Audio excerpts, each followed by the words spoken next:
हाँ, विधानसभा चुनाव में हैट्रिक की तैयारी में जुटी बीजेपी को उसके अपने झटके दे रहे हैं। जब से प्रत्याशियों की पहली लिस्ट जारी हुई है, तब से पार्टी के अंदर से बगावत के स्वर न केवल फूटे बल्कि इसका असर भी दिखा। एक के बाद एक कई नेता और कार्यकर्ता टिकट वितरण पर असंतोष जता रहे हैं और असंतोष जाहिर करते हुए बीजेपी छोड़ चुके हैं। हरियाणा की 90 विधानसभा सीटों में से बीजेपी ने 67 प्रत्याशियों की पहली सूची जारी की थी। इस सूची ने बीजेपी के अनुशासन को भी तार तार करके रख दिया है। Hello, am I audible? पूरे प्रदेश की अव्यवस्था जो है ना छीन बीन करने का काम किया। के पास कैंडिडेट भी ढंग के नहीं है। चुनाव मैदान में उठूंगी। सभी प्रत्याशियों को बहुत बहुत बधाई और शुभकामनाएं भी दूंगा। जो पंजाब में चन्नी की स्थिति हुई वही नायब जी की होने वाली है। हरियाणा विधानसभा चुनाव में बीजेपी की पहली लिस्ट जारी हुए 24 घंटे भी नहीं हुए थे कि पार्टी में भगदड़ मच गई। टिकट वितरण से ऐसा असंतोष फूटा कि एक के बाद एक कई दिग्गज नेताओं ने बगावत कर इस्तीफों की झड़ी लगा दी।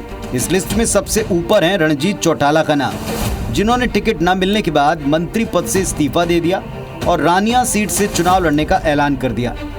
पार्टी से इस्तीफा देने वाले नेताओं में गहरा असंतोष नजर आया। बीजेपी ने हरियाणा में 90 में से 67 सीटों पर बुधवार को प्रत्याशियों की पहली सूची जारी की। टिकट की घोषणा के बाद 5 बड़े नेता इस्तीफा दे चुके हैं और समर्थकों के साथ बैठक कर आगे की रणनीति बना रहे हैं। मैदान में उठूंगी। अभी कोई डिसाइड नहीं किया कि किस तरह से और कैसे। इस्तीफा देने वालों में बीजेपी ओबीसी मोर्चा के प्रदेश अध्यक्ष और पूर्व मंत्री कर्णदेव कंबोज, रतिया विधानसभा सीट से बीजेपी विधायक लक्ष्मण नापा, किसान मोर्चा के अध्यक्ष सुखविंदर श्योराण, बीजेपी के वरिष्ठ नेता शमशेर गिल और युवा प्रदेश कार्यकारिणी सदस्य अमित जैन शामिल हैं।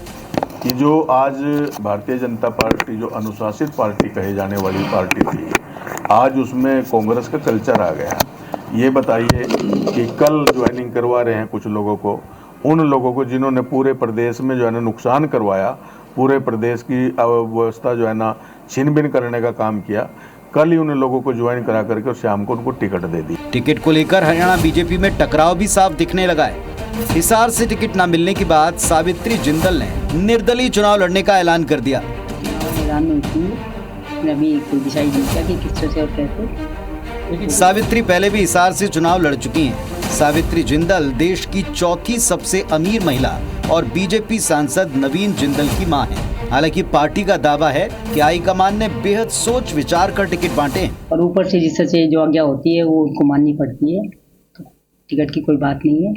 मुझे मेरी हिसार की जनता जैसे कहेगी मैं वैसे करने को तैयार हूँ। चुनाव मैदान में उठूंगी, लेकिन अभी कोई डिसाइड नहीं किया कि किस तरह से और कैसे। जो पहली सूची जारी हुई है, हमारे 67 प्रत्याशी केंद्रीय नेतृत्व ने बहुत विचार करके समझ करके वो जारी किया है। मैं केंद्रीय नेतृत्व का धन्यवाद करूंगा। सभी प्रत्याशियों को बहुत बहुत बधाई और शुभकामनाएं भी दूंगा। टिकट वितरण के बाद एक और बीजेपी में बगावत और टकराव है, तो दूसरी तरफ विपक्ष को तंज कसने का मौका मिल गया। समझ लीजिए कि जैसे जमीन जब बिल्कुल बंजर हो जाती है उस तरह का सामने नजर आ रहा है। इनके पास कैंडिडेट भी ढंग के नहीं है। ये 10 साल के राज के बाद ये हाल है भाजपा का। जैसे कांग्रेस की टिकट आएगी वहाँ भी यही सिलसिला शुरू होगा। ये तो चुनाव के दौरान चलता रहता है। मैंने तो अनेक बार पहले भी कहा है कि जो पंजाब में चन्नी की स्थिति हुई वही नायब जी की होने वाली है। हरियाणा में 5 अक्टूबर को चुनाव है। बीजेपी में टिकट ऐलान के बाद इस्तीफों की झड़ी ने हरियाणा में पार्टी की चुनावी तैयारियों को झटका जरूर दिया है। हालांकि नेताओं के असंतोष को कम करने बीजेपी लगातार प्रयासरत है, लेकिन असंतोष को थामने अभी ज्यादा सफलता नहीं मिल पाई। कुल मिलाकर जीत के हैट्रिक लगाने का सपना लेकर हरियाणा चुनाव की रण में बीजेपी की राह कतई आसान नहीं दिखती, क्योंकि इस बार उसे मुकाबला विपक्ष से नहीं बल्कि चुनौतियां पार्टी के भीतर से भी मिल रही। Bureau report, IBC 24। कल ही उन लोगों को ज्वाइन करा करके